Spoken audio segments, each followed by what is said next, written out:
परमात्मा की भक्ति में रुचि नहीं रही। अब तो भक्ति और आस्था अंतिम सांस गिने थी। कुछ ही वर्षों के बाद इस पृथ्वी पर कोई परमात्मा कहने वाला व्यक्ति नहीं रहा। इन नकली संतों ने, इन नकली पंथों ने और यथार्थ भक्ति ना मिलने से मानव को कोई लाभ हुआ नहीं। परमात्मा के लिए भटक रहे हैं, अंत में उनका कोई वहाँ से राहत मिल नहीं रही, तो सभी ने दूसरा तरीका अपना लिया। लगभग टेंशन परमात्मा से दूर होती है।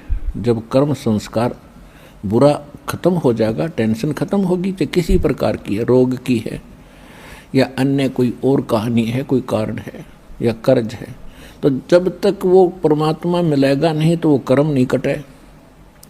समर्थ भगवान नहीं मिलेगा तो कर्म नहीं कटेगा, पाप कर्म कटेगा नहीं, और पाप कर्म कटेगा नहीं तो टेंशन समाप्त नहीं हो सकती।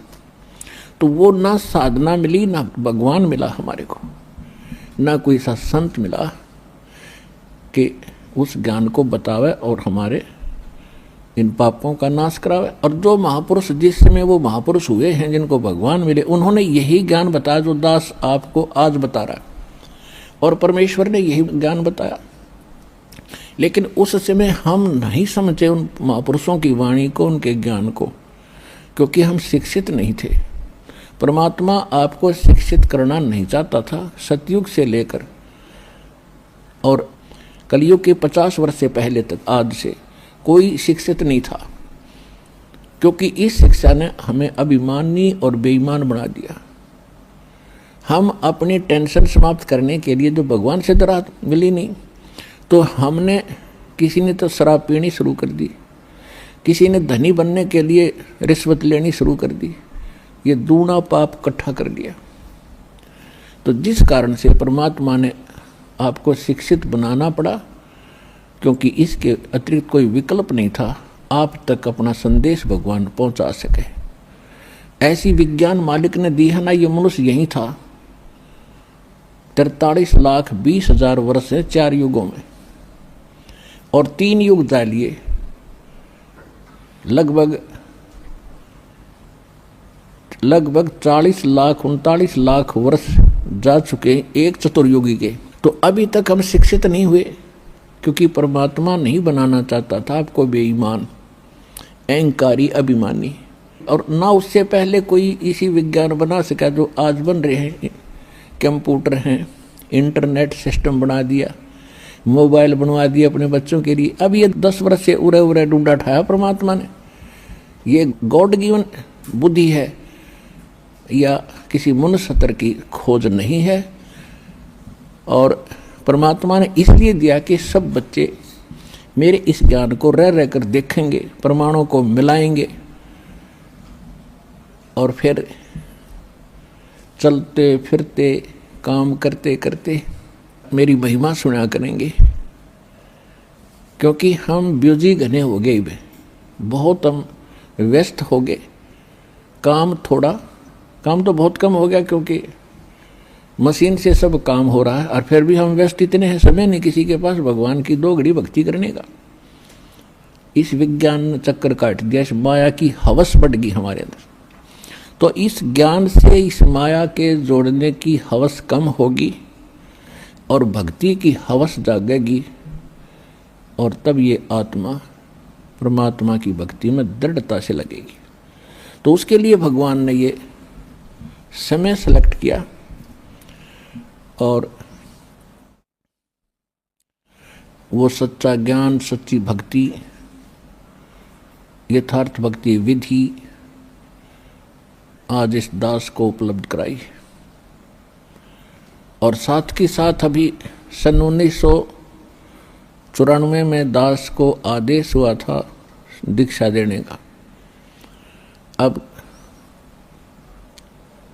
उसके तुरंत बाद ही 5-7 वर्षों के बाद ही ये टीवी चैनल बन गए और इनकी बाढ़ सी आ गई। तो काल ने अपना दाव खेला कि इन सभी टीवी चैनलों पर अपने दूतों से नकली ज्ञान प्रचार करना शुरू करवा दिया। और फिर जब हमारा नंबर आया सन 2003 में, हमने कोशिश की थी आस्था चैनल पर 3-4 महीने चला था। यदि उस समय ये ज्ञान 6 महीने और चल जाता, सारी उथल पुथल हो जाती, सारा विश्व जाग जाता। तो इन नकली संतों को, इन नकली आचार्यों और शंकराचार्यों को चिंता बन गई कि अगर ये ज्ञान जनता तक पहुंच गया तुम्हारी छुट्टी। ये तो इससे सिद्ध है कि ये लोग भगवान नहीं चाहते, न कल्याण चाहते किसी का, केवल स्वार्थ चाहते थे। तो वो एकदम हमारा बंद करवा दिया। कोई बात नहीं।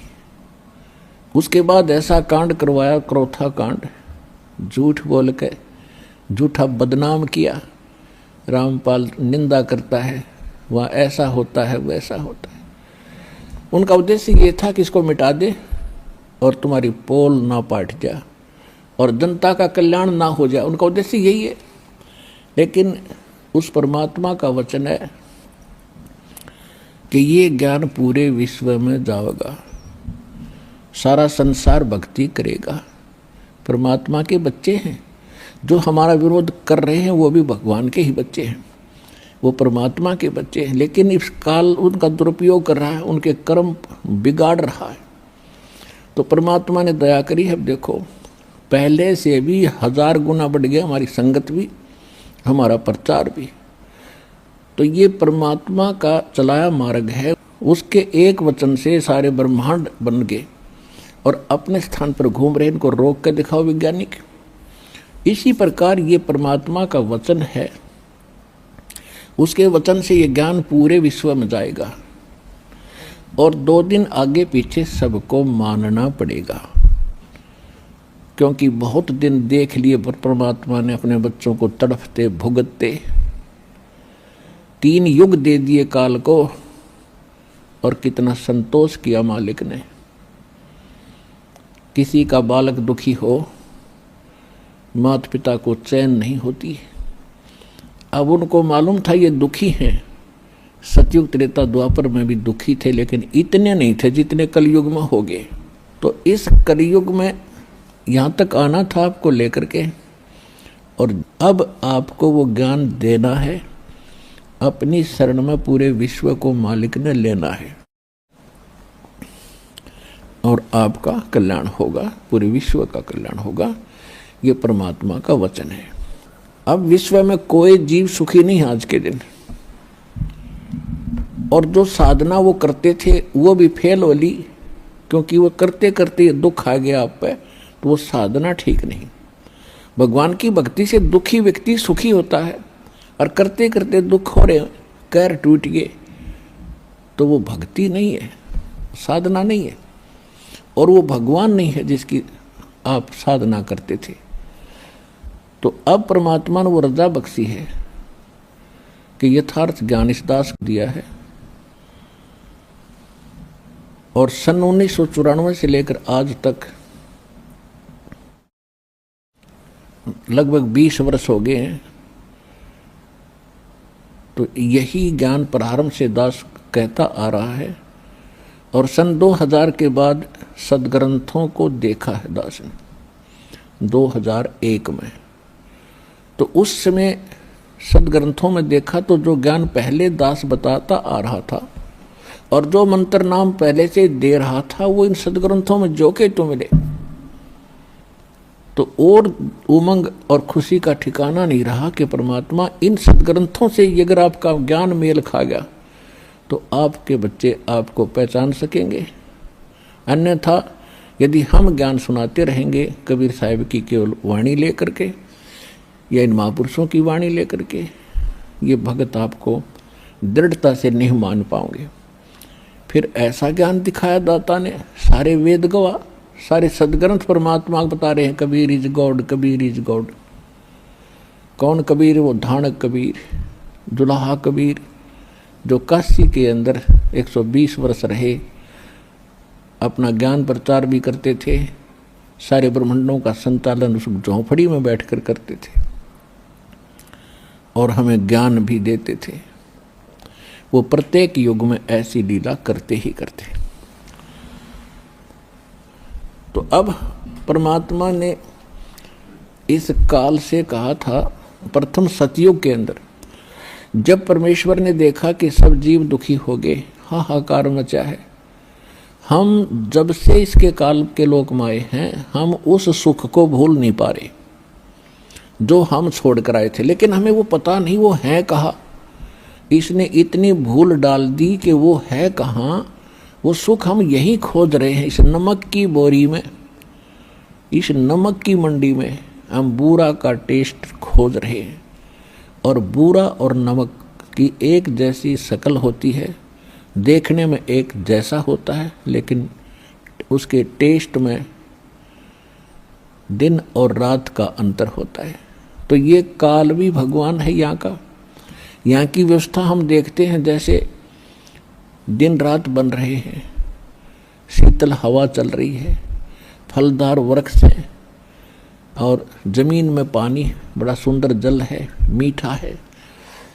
ये सुविधाएं और देखते हैं हम तो हमें लगता है कि ये बिल्कुल भगवान है जिसने हमारी इतनी चिंता है, कितने अच्छे फल फ्रूट दे रखे हैं, अपने आप उगे हैं ये। तो ये है नमक की बोरी का टेस्ट, यहाँ की जो सुख हमें दिखाई देते हैं। और जब हम सतलोक के उस व्यवस्था को देखेंगे, वहाँ के सब फल और उनकी टेस्ट को देखेंगे तो ये नमक जैसा लगेगा हमारे को। तो ये सुख वहाँ है जिसको हम खोज रहे हैं। दूसरा सुख वहाँ क्या है? वहाँ जरा और मरण नहीं है। जरा माने वृद्धावस्था और मरण मीन मृत्यु। वहाँ जन्म और मृत्यु, बुढ़ापा और मृत्यु नहीं है। एक बार जन्म अवश्य होगा वहाँ जा कर के आपका, यानी जैसे यहाँ हुआ है ऐसे वहाँ भी होगा, और फिर आपका परिवार बनता चला जाएगा। अब जैसे कैसे अच्छे लगते हैं माता पिता, भाई बहन, रिलेटिव, नाती पोते पोती, दोता दोती, और कितने अच्छे लगते हैं, कितना प्यार है आपका। और फिर आप इनमें नहीं रह सकते, और ये भी कभी आपको छोड़ सकते हैं। काल का ना जाने कब किस पर अटैक हो जा, फिर हम रोते हैं, टक्कर मारते हैं। इतनी प्यारी वस्तु फिर दोबारा देखने को नहीं मिलती, और फिर उनको रोते रोते हम भी मर जाते हैं कभी। तो ये जो दुख है ये आपको उसकी सतलोक के सुख को दृढ़ करेगा, और यहाँ से मन हटेगा। और इसका तरीका बताया है कि आप अपने सभी रिश्तेदारों को, और नहीं तो कम से कम अपने पूरे परिवार को परमात्मा की भक्ति में लगा दो। यहाँ तो एक बार सबने जाना है, ये तो अंडरस्टूड है, ये तो ना भी मानने वाली बात ना है कि हम नहीं मरेंगे। ये दूसरी बात है, भी नहीं मरेंगे पर कभी तो मरेंगे। तो ये स्थान अपना नहीं है। आज जिस संपत्ति को हम अपना मान रहे, हमारी मृत्यु होगी तो दोबारा उसमें हिस्सा हमारा नहीं है। ना जाने कौन से कंट्री में जाकर हमारा जन्म होगा। तो ये यहाँ की वस्तु अपनी कोई नहीं है, ये अस्थायी, ये आपका सटे है, अस्थायी निवास है। और इसको आप स्थायी बनाने की कुचेष्टा करते करते युग बीत गए, असंख्य युग बीत गए। मरते हैं, फिर सोचते हैं कोठी बनाएंगे, बंगले बनाएंगे, ठाठ से रहेंगे, इतने मृत्यु हो जाती है। ये हमारी भूल ही है, बाकी फिर उसी स्पीड से लगे हुए। तो यहाँ से हटने के लिए इस ज्ञान को आश्रय बनाना पड़ेगा, अपने आधार बनाना पड़ेगा। और उसके बाद फिर इस भक्ति करो। जब तक आप रहोगे, भक्ति करोगे, तो आपके जो प्रिय सदस्य हैं परिवार के, उनकी भी सुरक्षा भगवान करेगा। जब तक यहाँ रहोगे तब तक दुख दूर हुआ, और जाओगे जब आराम से जाओगे, भक्ति करने वाले की मृत्यु ऐसे होगी कि आपको पता भी नहीं लगेगा। ऐसे जाओगे पटदेसी, और आप बैठे पाओगे सतलोक में, परमात्मा के साथ घूम रहे होगे। एक भक्तिहीन प्राणी और दूसरी भक्ति करने वाला भुगत कर मरता है, तड़प कर मरता है, या कोई अचानक हार्ट अटैक होकर मर जाता है, तो शोक में नहीं है। उसके यम के दूत दिखाई देते हैं, वो एकदम फटते शरीर छोड़कर भाग जाता है और उसको हार्ट अटैक कह देता है। गति तो बंद होएगी जब जीव निकल गया उसके अंदर से, तो फिर उसकी दुर्गति और घनी होती है आगे चल के। लेकिन परमात्मा के भक्तों का वो संकट भी टलेगा, आपके बच्चे भी सुखी रहेंगे, आपका परिवार यहाँ भी पीड़ा से बचेगा। लेकिन भक्ति करनी पड़ेगी और मर्यादा में रहना पड़ेगा, फिर आप सतलोक जाओगे। सब बच्चे भक्ति करने वाले धीरे धीरे सारे वहीं, क्योंकि वो ज्ञान ऐसा घर कर जाएगा प्रत्येक प्राणी के, बच्चे के, प्रत्येक सदस्य के, कि यहाँ तो अपना है ही नहीं।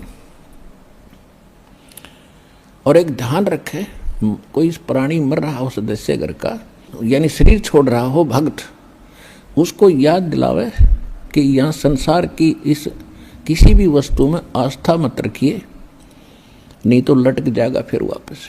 गुरु जी ने जो ज्ञान बताया है वहाँ सतलोक है, वहाँ सुरती लगा, आप भी चलो और हम भी आ रहे हैं, फिर हम कौन से सदा रहेंगे। तो उस समय उसका यहाँ से मन हटावे। अब पहले क्या करते थे, जब वो मरने लगता उसे पूछते तुझे कौन याद आता है, वो कभी कहता मुझे फलाना पोता याद आता, उसके दर्शन करा दो फिर मरूंगा। वो पोता ने बुला लेते हैं, फिर वो मर जाता है। यानी वो आस्था फिर वहीं रहेगी, वापस वहीं आकर उस पोते का मनमाना भैंस बनकर खड़ा हो जा, या कुत्ता बनकर गली में आकर बैठ जाएगा उस पोते के, और पोता मारेगा सिर में लठ फिर। तो ये बात आपने याद रखनी पड़ेगी।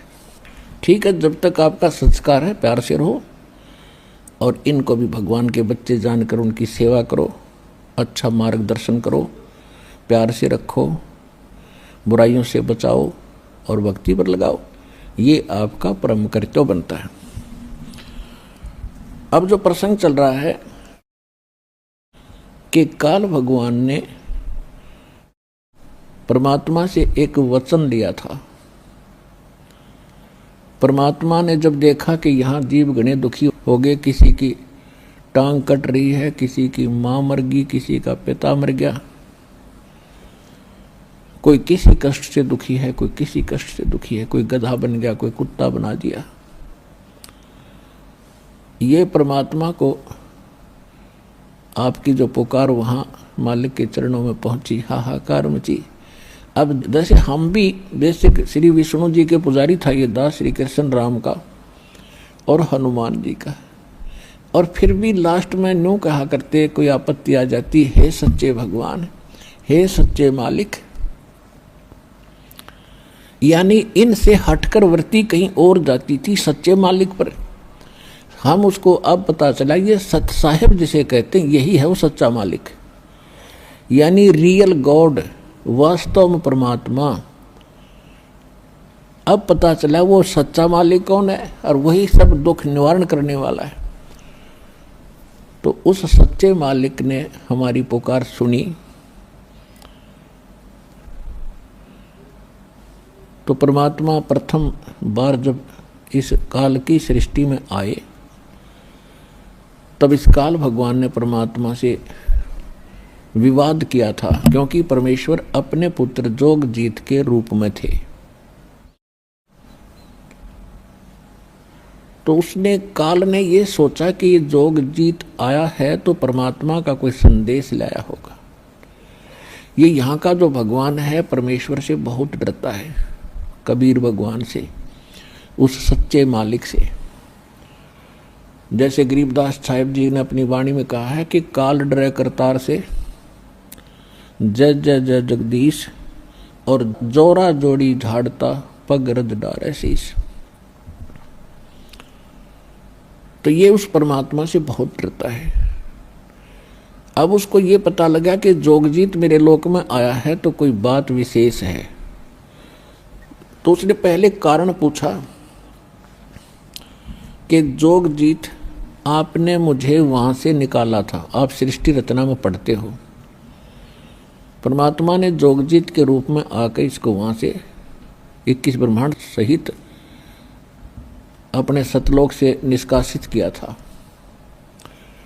तो इस कारण से उसने इस बात से दुख हुआ कि तू मेरे लोक में क्यों आया, जब तूने अपने लोक से हमें भगा दिया था अब तू मेरे लोक में कैसे आया? ये तो मैंने तप करके ले रखा, तेरा इसमें कोई रोल नहीं। इस चीज से बहुत दुखी हुआ वो। कौन? काल। फिर उसने सोचा कि कोई संदेश लाया होगा, पहले वो पूछ लेता हूं, फिर इसके साथ मैं युद्ध करूंगा, इसको पीटूंगा। तो परमात्मा जोगजीत रूप में खड़े थे, उन्होंने कहा कि सुन ले काल, परमात्मा का संदेश सुन ले तू। आपने ऐसा जुल्म कर दिया है, परमात्मा की आत्माओं का क्या हाल कर रखा है, हाहाकार मचा रखी, समय पर इनको टूक नहीं, और कैसी इनकी स्थिति कर रखी है, ना कोई इनकी सुरक्षा है, कोई किसी की माता मर गई, किसी का पिता मर रहा है, कोई पशु बना दिया, कोई कुत्ता बना रखा है। ये हालत भगवान से देखी नहीं गई, इसलिए मैं आया हूँ और सुन ले उसका संदेश। मैं नीचे जाऊँगा सारे ब्रह्मांडों के अंदर और तेरी पोल खोल लूँगा, तेरा पर्दा फाश करूँगा। तू भगवान नहीं है, ये काल है, ये तुम्हें खाने के लिए यहाँ रोके हुए हैं, और सारी तेरी कहानी बताऊँगा, परमात्मा की सच्ची कथा सुनाकर, सृष्टि रचना सुनाकर के उनको दृढ़ता पे लाऊंगा, और सच्चा नाम मेरे पास है, परमात्मा ने दिया है, वो नाम सुनाऊंगा। उसके भक्ति करके वो सीधे वापस वहां चले जाएंगे जहां से वो आए थे। अब इस बात को सुन के उस ज्योति निरंजन काल के को बड़ा दुख हुआ और इतना गुस्सा आ गया कि इस जोगजीत ने अभी खत्म कर दूं, नहीं हो तो मेरा नाश करेगा, उजाड़ देगा मेरे को। यदि नीचे के प्राणियों को परमात्मा का ज्ञान हो गया, ये सब भाग जाएंगे और तू यहाँ अकेला रह जाएगा, और तेरा बाग उजड़ जाएगा, तेरी खेती खत्म हो जाएगी। ये तो हमने खेती बना के पाल रहा है, सत्कर मान लियो आपको। ये कोई दास की अपनी मन गढ़ंत कहानी नहीं है, ये गॉड गिवन स्पिरिचुअल नॉलेज है। खुद परमात्मा ने आके बताया है कि तुम यहाँ जन्म मृत्यु में क्यों दुखी हो, कि इसको 1 लाख मानव शरीरधारी प्राणी नथ खाने पड़ते हैं, और जिस कारण से यो आपको यहाँ पाले हुए हैं, जैसे कसाई बकरे पालता है। पुण्यात्माओं, जिस दिन आपका यह भांग उतर जाएगी ना, इस यहाँ का नशा उतर जाएगा इस काल का, ये झूठे व्यवस्थाओं को आप देख करके भूले फिरते हो, कोई मंत्री बन गया, कोई महामंत्री बन गया और भटक रहे हैं, सारा दिन इस खिलौनों से खेल कर जीवन नाश कर जाते। आज तो महामंत्री बन गया, प्रधानमंत्री बन गया, सारी पृथ्वी का पति बन गया, अगले जन्म में क्या होगा? गधा बनेगा। वह कहाँ जाएगी तेरी प्रभुता? तो परमात्मा ने अपने बच्चों का अगला दुख दिखाई दे है, और हमें ज्ञान हो गया, हमें भी इनका अगला नेक्स्ट कदम दिखाई देता है, कुएं में गिरेंगे जाते ही। तो हम चाहते हैं इनको, इनके हाथ पकड़ लें, कुएं में ना गिरने दें, इनको सत भक्ति और सत्ज्ञान बता के यथार्थ भक्ति और यथार्थ कमाई या भक्ति की इधर रुचि पैदा करें। ये हमारा कर्तव्य बन गया भगवान के आदेशानुसार। तो इस काल ने आपको ऐसे पाल रखा जैसे कसाई बकरे पालता है। अब आप देखते हो कसाई के बकरों को, बकरे और बकरी नर मादा दोनों इकट्ठे छोड़ देता है, एक बड़ा सा चरागाह बना देता है, खेत घास फूस झाड़वों जड़ों वाला, और उसके चारों तरफ बाड़ लगा देता है, एक शेड बनाता है, एक झोंपड़ी उनके लिए गर्मी सर्दी से बचाने के लिए, और एक सरोवर बना देता है, तालाब वहाँ पर उनके पानी पीने के लिए, वहाँ चरते हैं, पानी पीते हैं, गर्मी सर्दी से बचने के लिए वृक्षों के नीचे या शेड के नीचे आ जाते हैं। और वो कसाई जब जाता है उन बकरों के पास, तो ये समझते हैं, या कसाई के नौकर जाते हैं, तो वो ये भोली प्राणी ये समझते हैं कि बड़े दयालु हैं, सारे हमारी कितनी केयर टेक करते हैं, कितनी देखभाल कर रहे हैं, और कैसी सुविधा दे रखी है, तो वो बहुत नेक स्वामी नजर आते हैं। लेकिन जब उसको जरूरत पड़ती है कसाई को, वो निकलवा लेता है, 10 चाहिए 20 चाहिए उनमें तो, उसमें ना देखता किसी का बेटा आ रहा है, किसी की माँ आ गई है, या पूरा परिवार ही क्यों ना आ गया हो, बेशक आ जाओ। कसाई किसे कहते हैं? तो पुण्यात्माओं, जब कभी कभी वो कसाई या उसके नौकर जब उन बकरों में जाते हैं, बकरियों में, तो वो उनको अच्छा आदमी समझकर उनसे प्यार करते हैं, उनकी तरफ भाग कर जाते हैं, उनसे प्यार करते हैं, ऊपर को पैर उठा के सीने से लगाना चाहते हैं और उसके हाथ को चाटते हैं। वो देख रहा है ऐसे हाथ लगा के, वो कसाई देख रहा है कि किसमें कितना मांस हो गया, कौनसे में कितना है, पहला किसकी टिकट काटूं। और वो चाटते हैं, स्वामी अच्छा मालिक मानकर उसे प्यार देते हैं। तो परमात्मा बताते हैं कि आप इन सुविधाओं को देखकर ये मान बैठे हो कि भगवान बड़ा दयालु है, और फिर कर के कर तोल देता है। किसी का परिवार नष्ट हो गया, कितने महामारी आ गई, कितने फ्लड आ गया, कहीं रोग से, कहीं दुर्घटना से हाहाकार मची है, या अन्य किसी बीमारी से, तो उस समय आपकी बुद्धि इतना काम नहीं करती, वो बिजली क्यों गिर गई इस परिवार पे। हम सोचते हम नहीं मरेंगे, हम ठीक ठाक हैं। उस दुर्घटना से पहले वो भी ठीक ठाक मान रहे थे। तो यह भूल मिटेगी इस सत्संग से, क्योंकि ये सत्संग है और भगवान का दिया हुआ बताया हुआ ज्ञान है, 100% सत्य है। हम व्यवस्था दूसरी में घने दिनों से रचे हुए हैं, तो हमारा देर से बुद्धि में स्वीकार्य होती है कि ये ऐसे कैसे होगा, ये कैसे खाता है, शरीर तो यहाँ रह जाता है। जैसे आपने बादाम देखे होंगे, बादाम ऊपर का कवर खाने का नहीं होता, अंदर गिरी होती है। इसी प्रकार ये बॉडी जो ऊपर की है, ये तो अंदर गिरी बनाने के लिए कवर है, यानी सूक्ष्म शरीर है इसके अंदर। उसके अंदर हम सारे जीवन में जो खाते हैं, पीते हैं और जो भी व्यसन करते हैं, उन सब का अंश उस सूक्ष्म शरीर में लिप्त हो जाता है। शेष तो बॉडी इस स्थूल शरीर के पालन पोषण में लग जाता है और कुछ उसके अंदर समा जाता है। जैसे आप देखते हो ओका, बीड़ी और शराब, ये भुक्की और ये अफीम, ये खाने की चीज़ है और सबसे ज़्यादा सबके घर में पहुंच गई है। कलयुग में शायद ही कोई व्यक्ति बचा हो, व्यक्ति बचा है तो घर नहीं बचा है। तो ये क्यों खा रहे हैं? क्योंकि ये मन है, इसने अपना एजेंट छोड़ रखा है, काल का दूत है ये दूसरा रूप काल का समझो। और ये चाहता है कि ज़्यादा टेस्ट ये खाए, हुक्का पाड़े, तम्बाकू पीवे, खावे, इसका उतना ही अंश उसमें जाएगा सूक्ष्म शरीर में। और फिर उनको भून कर एक तपतशिला बहुत बड़ी तई सी है पत्थर की, उस पर डाल देता है 1 लाख प्राणियों को, सूक्ष्म शरीर को। ये स्थूल शरीर यहाँ रह जाता है। इसके हम अंतिम संस्कार में लगे रहते हैं, कभी इसका पिंड भरवाते हैं, कभी गंगा में डलवाते हैं, कभी 13 करते हैं, और वो तपस्या भुना जा रहा होता है।